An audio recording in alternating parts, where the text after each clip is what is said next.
Welcome back. This is the second video in our series about setting up holding companies for business owners. If you'll remember last time, we talked about 4 things. We talked about what is it, why do you want it, why people don't do it, and how to do it yourself. Today, we're going to talk about 4 things again. So number 1, how that holding company becomes the business owner's retirement plan.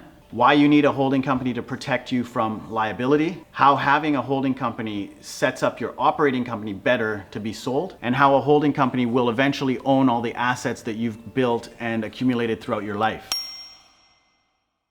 So number 1, the holding company becomes the business owner's retirement plan. Like you remember from the last video, you've got your operating company that's making money and you're transferring that money to the HoldCo. Generally, that's where you want to keep it, and then that is going to be the money that you're building up and eventually you're probably going to retire on. A lot of business owners that we know say they're never going to retire because that's all they know how to do is do business, but it becomes your retirement plan.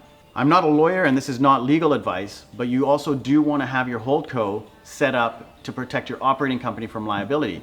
So you don't want to have a bunch of cash sitting in your operating company because it's exposed. So what you want to do is you want to move it to the holding company.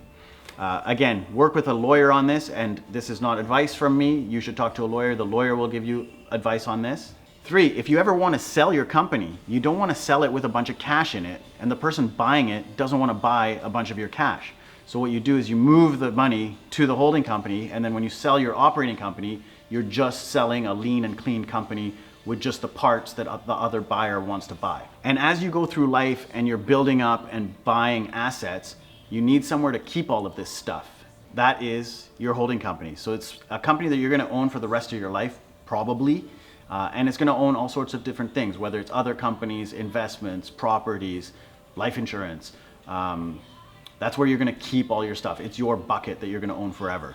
Like I said before, this is not legal or accounting advice. You should talk to a lawyer or an accountant for that type of advice. But really, why am I talking about this and why am I sharing this information if it's not something that we actually do?